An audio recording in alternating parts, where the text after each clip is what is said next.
Hello, my name is Robin Duncan from Glasgow 2024. I'm here today at FantasyCon 2023 in Birmingham with Justin Lee Anderson. Justin, how are you? I'm good, thanks. How are you? Excellent. I am good also, thank you. So actually, we've been speaking for about 50 minutes with Pam about everything under the sun. So that would have filled a 2-hour video page. So we could have recorded that. Yes, it was slightly controversial in places, though. So it's probably just as well. 3 Scots set the world to rights. What more do you want? But anyway, yes, we're here to ask Justin our Meet the Author questions, and there are 10 of those. So we're going to start with the shooty in at the beginning. Where are you based? In East Lothian, just outside my hometown of Edinburgh, and we moved out there just before the pandemic, actually, 2019. Summer 2019, we moved out there. Before that, I was in Edinburgh. Right. Yes, before the pandemic. Yes, in the before times. It is pretty much, yes. Yes, that is how I now put everything in time. It's BP and AP. Pre-pandemic, post-pandemic, during pandemic, everything's a bit fuzzy. Yeah. We'll just forget that middle section. Preferably, yes. It took place at Tonley. So question number 2, which is very different for a lot of the people who we've interviewed over the course of this, but what is your experience or your impression of Scotland? That is a good question. So I have a kind of an unusual relationship with Edinburgh in particular, but Scotland as well, because I was born in Edinburgh, but when I was 3, we moved to the States. And so, and then I grew up there, and I came back for holidays, but we didn't move back until I was 14. I had just turned 14 when we moved back. And so my impression of particularly Edinburgh when we came back for holidays when I was a kid was that it felt like going back in time. Mm-hmm. It was because it was so different from what the America I was living in as a kid. Coming back here was like, there were buildings older than the country that I'd come from. It was, these like stone buildings, the castle, the volcano in the middle of the city was just like, this is unheard of to me. Yeah. And it was just, there was something really magical and amazing about it. And so I always loved it. And it always felt like home. It always felt like that. It was like that was coming back to Edinburgh always felt like home. And I've moved away a few times. So I went away after we came out from the States, I moved away to Dundee for university, and I always wanted to get back to Edinburgh. And then for family reasons, I lived in France for about 3 years. And again, wanted to get back to Edinburgh, came back to Edinburgh again. So I'm always drawn back to Edinburgh, and there's just something really magical about Edinburgh, and it just feels like, I've had a very sort of peripatetic life, but Edinburgh still always feels like home. And I love that about it. Excellent. Yes, it's certainly. As a Glaswegian, I would not hesitate to laud Edinburgh for its character and the atmosphere, which is quite something. And I have to say, I do like Glasgow too. I'm not as much as I enjoy winding. Did I sound defensive? No. Sorry, it's more because Pam and I wind each other up about Glasgow. I do like Glasgow too. I think Glasgow's they're just very different for being the 2 biggest cities in the same country. Yes. They're very, very different, and that's a real strength as well. Absolutely. The way Scotland's arranged, in the central belt, and the kind of polar opposite is a bit strong, but those very different. They are. They're kind of culturally different, and they've got a different vibe to them. So yeah, as we were saying earlier, like Glencoe, my favorite bit of Scotland is just there's so many beautiful bits of Scotland, but I adore Glencoe. It's just such a beautiful place. Yes, if anyone going to Worldcon has the opportunity to go up to Glencoe, regardless of the weather, go to Glencoe. Go if it's raining, go if it's snowing. But it's well worth seeing. Take a choice of clothing. Take layers. Layers, very important in Scotland. So we're only at question 3. Give us an elevator pitch for your book. Right, so I can't really give you another pitch for The Bitter Crown because it's a sequel, so I'll do The Lost War. So what elevator pitch for Lost War? I do have an elevator pitch for Lost War. The Lost War is, God, I've not done it in ages. It is a Scottish epic fantasy mystery conspiracy thriller found family road trip with a D&D vibe and a twist. Wow. There you go. That's my elevator pitch for the Lost World. That's well remembered. I really had to think about it. That's a lot to be going on with, and I think that would get almost everyone interested. Yeah, basically, if you like anything, yeah, anything, if you like anything at all, this. you'll like my book. Yeah, absolutely. No, that's excellent. And there's a later question you'll get a chance to talk about the Bitter Crown, I think. Okay. But we'll veer a sharp 90-degree turn away from genre literature. Question 4: what is your favorite ice cream? Oh, I'm not good with favorite. I've been thinking about this, like the older I get, the less I think I have clear favorites of anything. But probably cookie dough, I think, and specific. Although, so I can answer that more easily in that it's Luca's, which is the local in Musselburgh, the local ice cream who it's just so creamy and amazing. Luca's ice cream is phenomenal. If you're here and you haven't been through to Edinburgh or East Lothian and had Luca's ice cream, go and have Luca's ice cream. But it's the closest thing I've ever had to Italian gelato. When I lived over in France, we lived right on the border with Italy, so we used to go get Italian gelato, and it was amazing. And Luca's is the closest I've ever had to that Italian gelato experience in Scotland. But they also do, so they do a cookie, but they also do a really good toffee fudgy wudgy. So maybe it's Luca's toffee fudgy wudgy. I'm needing some ice cream now. That sounds very enticing, and we were very nice. We were talking about St Andrews earlier as well, and obviously they have a bit of a reputation for ice cream up there. But yes. Lucas Fudgy Wudgy. Yes, you heard it here first. Yes. Okay. Question 5: who is your main character? Tell us a bit about your main character, one of your main characters. So my main character is Aranok, who is I've used Gaelic for my magic language. So but unfortunately, when I was writing it, I didn't think about the fact that I can't actually pronounce Gaelic, unfortunately. So he is a Drai, which I'm sure is a terrible mispronunciation of the word, but it's essentially my equivalent of a mage. And he is in Eden, Drais are kind of prejudiced against, and people are bigoted towards them and afraid of them. So he's kind of grown up, although he's grown up in a well-to-do family, he has grown up with this prejudice and bigotry against him throughout his whole life. And we join the story at a point where he has become the envoy to the king of Eden after a rebellion between the two of them who are friends to take the throne. And so he is the highest ranked Drai ever in the history of the country. And so we come in at the end of a war. They've just finished a war against another Drai, and the country's in a mess. And we begin with them trying to start to put it back together again. Excellent. Sounds very interesting. Very interesting indeed. And that's the first book. That's the Lost One. You're describing. Yeah, the Eidyn Saga is going to be. It'll be 4 books in total, right? And that's the beginning of the Lost War, the first one. Excellent. Sorry, we were just that close to being thrown out. I think we're okay. So, question 6: Star Wars or Star Trek? Both. Fair answer. That's funny. I was thinking about the comparison between these two recently, so I'll try not to go off on too mad a tangent.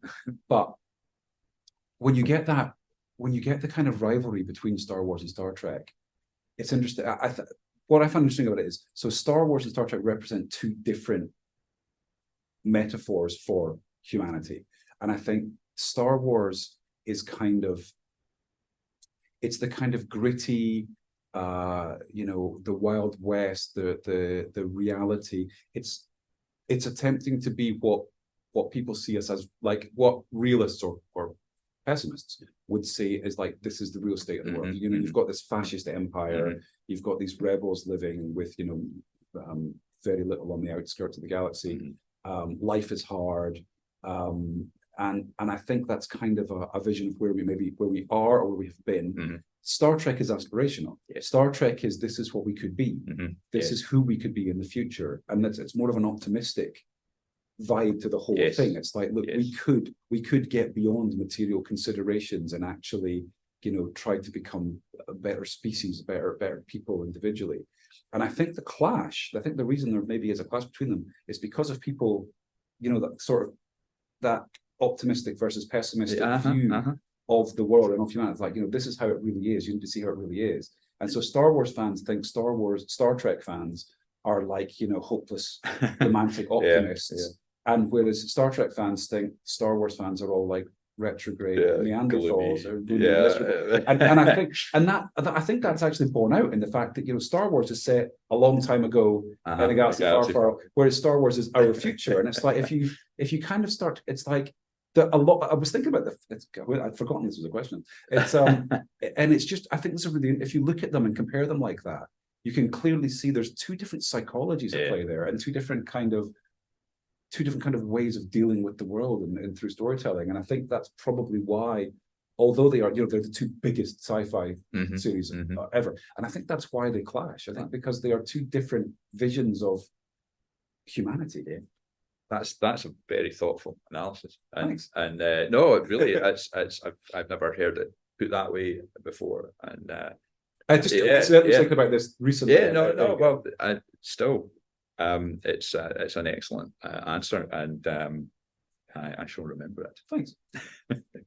And attribute it if I ever use it. Yes, copyright me. Question 7. Have you ever attended Worldcon before, and if so, which one or one?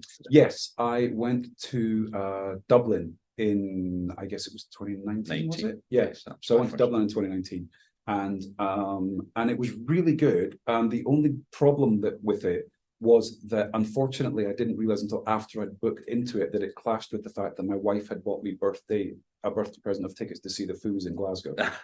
So I ended up only going for one day of the event, which was really disappointing because I was looking forward to it, but I was there for the first day. And then I had to leave on the second day to get to Glasgow to go and see the Foos, which was brilliant, and I really enjoyed it. But it was one of those things where I just wish they hadn't clashed. Because I would have loved to have just been able to do both. But I was glad I was able to go for at least one day. And I'm taking my son to Disney like for the 2 weeks before Glasgow. Oh, right. I get back like 2 days before it. Wow. So, but when I was booking it, I was like, because my sister and I are taking our kids, and I was like, we have to be back at least 2 days before that, because I'm going to Worldcon and I'm not missing any of it this year. So yes, I'm cutting it slightly fine, but I've made sure nothing clashes this time. Excellent. Glad to hear that we'll see you in Glasgow. Yes. And yes, I would. That would be a difficult choice between the Foo Fighters and Worldcon. Dublin was my first, and thankfully I didn't have any clashes. So it was a great experience from beginning to end. Yeah, I really enjoyed the day I was there, and I really regretted not being able to stay for the weekend. Yeah, there was a brilliant vibe in the whole place, for sure. So, question 8: what inspired originally, or inspires you now to write? Choose to answer that however you wish. What inspires me to write? God, a nice little question there. Yeah, no, it's a good one.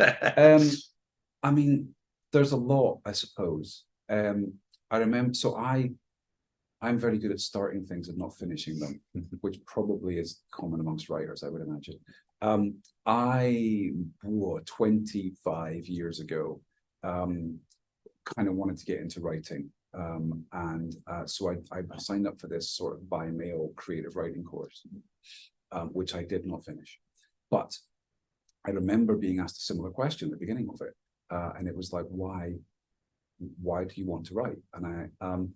And the answer I gave at the time was just ridiculously poetic, but it kind of like, I think I was trying too hard, but it was like, I think it was on the lines of, because it feels like coming up for air after being underwater for too long, which is a very poetic way of saying it's like a sort of creative output for my soul. It's an urge. It's an urge, necessity. And it's like the world is the world can be very mundane and depressing, and full of a lot of just stress and mediocrity and just day-to-day surviving. Yes. And I think for me, writing is the thing that is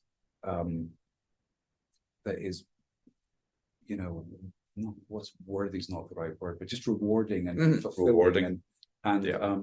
I remember actually here. This is. So I remember this. So there's an old program called what was it called? Spin off of the Cosby Show, Different World, where Denise goes to university, and there was a couple in that, and the girl was studying medicine, and the guy was studying theater. He was an actor, and they had an argument where he was basically saying, "You think your degree is more important than mine," and she was like, "Well, yes, I mean it is. I'm saving people's lives." And his response was brilliant. He just said, "Yeah, but what are you saving them for?" And it's like, exactly, Yes. because yes, doctors and professionals are vital in terms of keeping people alive, but art is why people stay alive, and it gets so devalued by the likes of bloody Rishi Sunak, and we're gonna get rid of all these art degrees and everybody's going to study maths and science, and it's like, that's all very good, that yes, we need those things, but there has to be a why to life, and art is why, and that's kind of how I feel about it. No, that's another excellent answer and very thought-provoking. Yes, and it's quite a quote that, yes, what are you saving them for? I feel like I've heard it maybe used or borrowed in other contexts, but it captures exactly. That's stuck with me for years. That's absolutely exactly. Yeah. Why does anyone do anything? What's the point? If all you're doing is living, what's the point? Yes. No, excellent. Question 9. Maybe I know the answer to this already. What is your favorite music or band at the moment, ever? So, gosh, I mean, that's just kind of, again, I'm not quite it's a horrible favorite question. For most of my life, I would have probably said Pearl Jam, grunge, and that whole 90s scene. I love Pearl Jam, Soundgarden, Nirvana, Rage Against the Machine. That whole 90s vibe is absolutely my thing. But as I've gotten older, my tastes are, I don't know if they're broadening or changing, but I'm much more into I listen much more to stuff like the Lumineers. I listened to a lot of stuff from the 90s that I was into in the 90s, but I'm chilling with more now. Stuff like Tori Amos, Portishead. So definitely a 90s vibe, but it changed a bit. I like there's a lot of blues that I like. Most things with a guitar on it, I'll probably enjoy. Sure. I have a more firm idea of what I don't like, right? Which is basically dance music and electronica. I can't stand it. Like if it comes on the radio in the car, I switch it off, and it drives my wife insane because she quite likes that. But I just can't. I call it doof music. I just can't listen to it. It drives me nuts. So it's easier to say what I don't like. But I like a lot of music. I listen to like for classical music these days as well. I like to write to classical music. There's a going off a tangent. There's a pair called Rodrigo and Gabriela who do a lot of guitar stuff without vocals, and they're also great for writing too, and it's really nice music. So yeah, I've quite a broad sort of spectrum, but yeah, if I had to pick my favorite, you're probably looking at sort of the 90s as a genre. Cool. No, that's a good place to be. Yeah, I find the same, that my tastes have become a lot wider the older I get. Maybe one day you'll get into jazz, which I've discovered recently. I don't mind a bit of jazz. 3 or 4 years. I don't mind a bit of jazz. Really starting to appreciate jazz as a rock fan. I still listen to rock a lot, metal, industrial, but I like that kind of unpredictable, unformatted almost kind of style of jazz, because or aspect of jazz, because and of course a lot of it is instrumental, which is can be good for writing. Absolutely. The energy, it's brilliant. Yes. Would recommend. I do like a bit of jazz and a bit of swing. I like a bit of swing as well. Why not?